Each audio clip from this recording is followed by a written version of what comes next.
थोड़ा सा भोग जो हमने भगवान को लगाया है, वो थोड़े से भोग का सामग्री प्रसाद हमने पूरे सामान में, जो हमने पूरी बनाई है, जो सब्जी बनाई है, जो बूंदी बनाई है, जो सेव बनाया है, हमने सारा के सारे में ले जाकर उसको मिला दिया। तो क्या हो गया, जितनी सामग्री बनी थी वो सारी की सारी क्या बन गई, वो प्रसाद।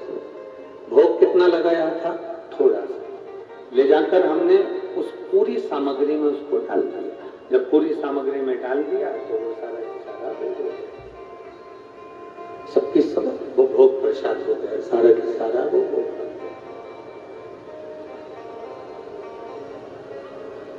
उसी तरह जैसे बहुत सारी सामग्री में थोड़ा सा प्रसाद भी अगर हम ले जाकर डाल देते हैं तो वो पूरा की पूरा प्रसाद बन जाता है।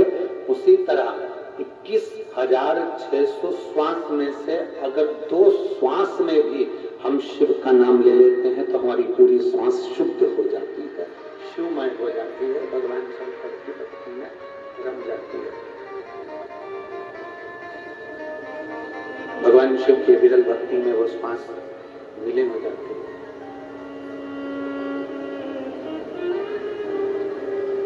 एक क्षण का सत्संग, एक क्षण का भजन, एक क्षण का कीर्तन भी हमारे जीवन को शुद्ध बना दे, हमारे जीवन को सार्थक बना दे।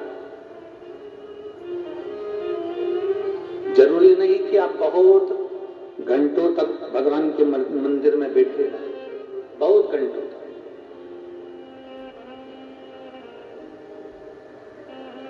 एक क्षण के लिए भी हम अगर परमात्मा के करीब में जा रहे हैं, एक क्षण के लिए भी हम भगवान के नजदीक में जा रहे हैं, तो भगवान हमारी उस अविरल भक्ति को स्वीकार कर रहा है, भगवान हमारी उस अविरल भक्ति को प्राप्त कर रहा है। कई लोग कहते हैं कि मंदिर में जाओ तो बिल्कुल सामने जाकर बैठो, जरूरी नहीं। कई लोग कहते हैं कि मंदिर में जाओ तो बिल्कुल सम्मुख में भगवान के जाकर बैठो, जरूरी नहीं।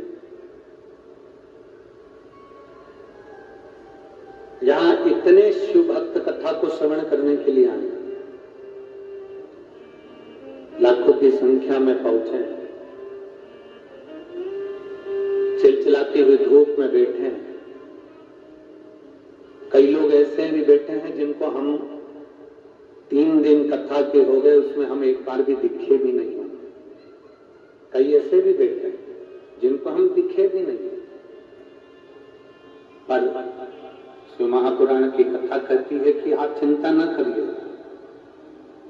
आप हमें देखें ना देखें, हम आपको दिखें ना दिखे, आप हमको दिखे ना दिखे, पर इतना जरूर याद रखना, शंकर की कथा में पहुंचे होना तो मेरा भोलेनाथ तो ऊपर से देख ही लेता है कि कौन कथा में आया, उसने कितना मन लगाया, कितना चित्त लगाया, कितना स्मरण किया, कितना भजन किया, कितना कीर्तन किया, उसको मालूम। हम देख रहे हैं कि नहीं देख रहे हैं, आपने हमको देखा कि नहीं देखा, उससे कोई मतलब नहीं, उससे कोई सार्थकता नहीं। पर उस परमात्मा ने आपको देखा कि नहीं देखा, उस परमात्मा ने आपने जो भजन किया, उस परमात्मा ने स्वीकार करा कि नहीं करा, वो तेरे मंदिर में आना मेरा काम है और मेरी बिगड़ी बनाना तेरा।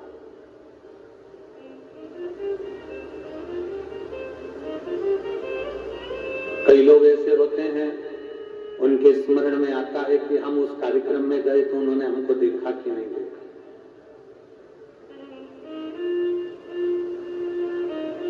हमने उसको देखा कि नहीं देखा। यहां तो शिव पुराण में भी लिखा ना, दक्ष प्रजापति का चरित्र।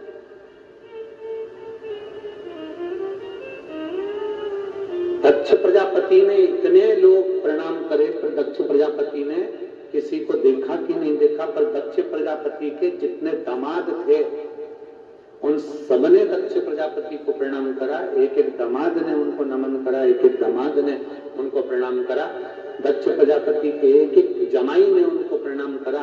केवल एक शंकर जी ऐसे थे जो भूलवश अपनी सुध में बैठे हुए थे, तो वो दक्ष प्रजापति को प्रणाम करना भूल गए और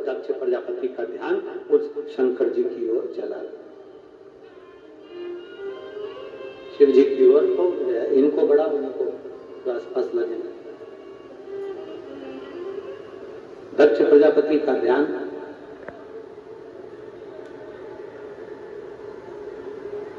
बस शिव जी की ओर गया, भगवान शंकर की ओर गया। ये बढ़ रहे हैं वो नहीं बढ़ रहा, ये बढ़ रहा है वो नहीं बढ़ रहा, कोई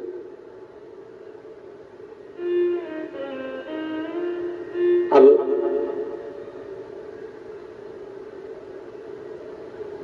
दक्ष प्रजापति शंकर भगवान को देखे और उनको क्रोध आ गया। भगवान शिव को देखा और उन्हें क्रोध आ गया। कारण क्या था? क्योंकि दक्ष प्रजापति को क्रोध आने का केवल एक कारण था कि जितने भी जमाई थे वो सब आदर के शब्द का संबोधन कर रहे थे, पर मेरे शंकर भगवान को तो आडंबर आता ही नहीं है। मेरे भगवान भोलेनाथ जी को आडंबर प्रिय है, मेरे शिव जी तो आडंबर से दूर है। मेरे शंकर भगवान को तो आडंबर आता है, उनको दिखावा आता है।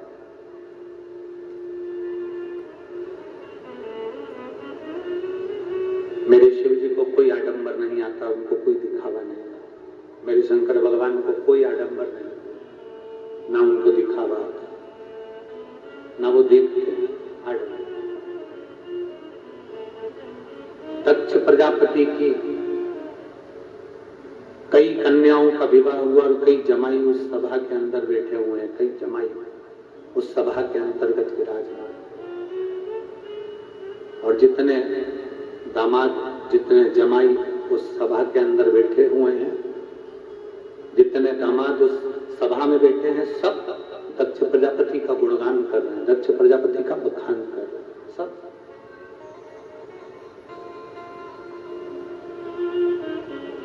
सारे के सारे दक्ष प्रजापति का गुणगान में लगे, पर शंकर भगवान उस गुणगान में नहीं लगे,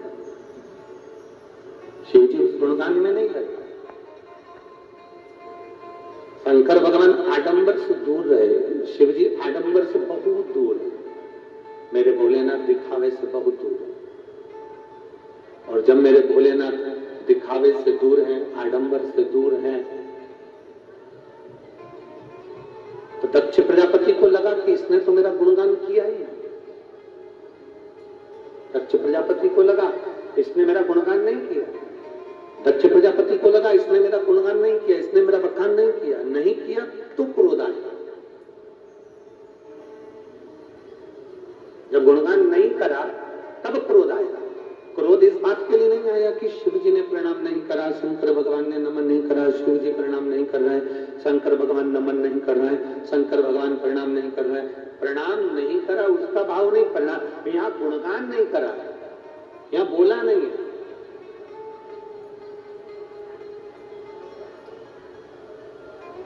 ये तो धर्म की जगह है, शिवमहापुराण की कथा हो रही है, धर्म का स्थान। यहां भगवान शंकर की अविरल कथा चल रही है, इसको तुम छोड़ दो। आप किसी राजनीतिक मंच पर जाइए या किसी सामाजिक मंच पर जाइए। अब यहाँ जितने बैठे हैं, मान लो कोई ब्राह्मण बैठा है, कोई क्षत्रिय बैठा है, कोई वैश्य बैठा है, कोई शूद्र बैठा है, या कोई अन्य समाज का बैठा हुआ है, कोई अन्य समाज का बैठा हुआ है, और उसके समाज का कोई कार्यक्रम है, उसके समाज का कोई कार्यक्रम, या फिर कोई राजनीतिक कार्यक्रम है, सबके नाम बोले गए, सबके। और समाज में से अगर मान लो किसी एक या दो व्यक्ति का नाम भूल गए, और एक दो व्यक्ति का अगर नाम भूल गए, तो भूलते से ही सबसे ज्यादा रुष्ट होकर वो बैठ जाएगा और पूरी समाज में वो सभी से अलग सा व्यवहार करेगा। राजनीतिक मंच हो, राजनीतिक मंच के अंतर्गत सबका नाम लिया जाए और किसी मंच पर बैठे हुए कोई व्यक्ति हो या मंच के सम्मुख में बैठा हुआ कोई व्यक्ति हो और उसका नाम उच्चारण नहीं आए, उसका स्मरण नहीं आए, और मान लो उसका नाम आया ही नहीं, तो फिर भले वापिस क्रोध उत्पन्न हो जाए। दक्ष प्रजापति के यहाँ सबसे बड़ी तकलीफ इस बात की थी कि भगवान शंकर प्रणाम नहीं करे। इस बात का दक्ष प्रजापति को भेद नहीं है।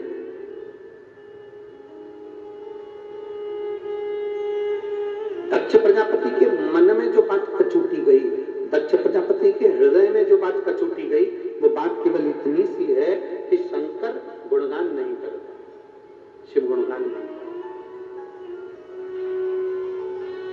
क्रोध आ गया, अपार क्रोध, अपार। और इतना क्रोध आया, इतना क्रोध आया, खड़े हो गए दक्ष प्रजापति सभा में। क्रोध के मारे जब सभा में खड़े हुए और सभा में खड़े होकर उन्होंने अपशब्द कहना प्रारंभ किया, आड़ा टेढ़ा संवाद कहना प्रारंभ किया। क्रोध में खड़े होकर जो उन्होंने अपशब्द कहना प्रारंभ करा, आड़े टेढ़े शब्द कहना प्रारंभ करे, अपशब्द कहना प्रारंभ करे, शंकर जी को श्राप दे दिया, हे शिव मैं तुझे श्राप देता हूं कि तू शमशान में निवास कर, शमशान कर।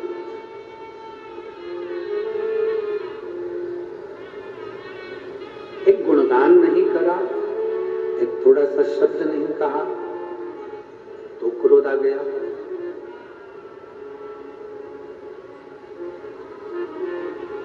थोड़ा सा गुणगान नहीं करा तो क्रोध आ गया। शिव महापुराण की कथा कर रही है, भगवान शंकर का संवाद कर रहा है, शिव तत्व कर रहा है। बहुत सुंदर बात शिव महापुराण की कथा कर रही है। किसी मंच पर, किसी स्थान पर आपका नाम आए ना आए चलेगा, पर किसी धर्म की जगह हो जहां पर भगवान का दक्ष प्रजापति के यहाँ जो यज्ञ की तैयारी चल रही है, दक्ष प्रजापति के यहाँ अनुष्ठान की तैयारी चल रही है, दक्ष प्रजापति के यहाँ एक यज्ञ होने वाला है, उसकी मीटिंग रखी गई।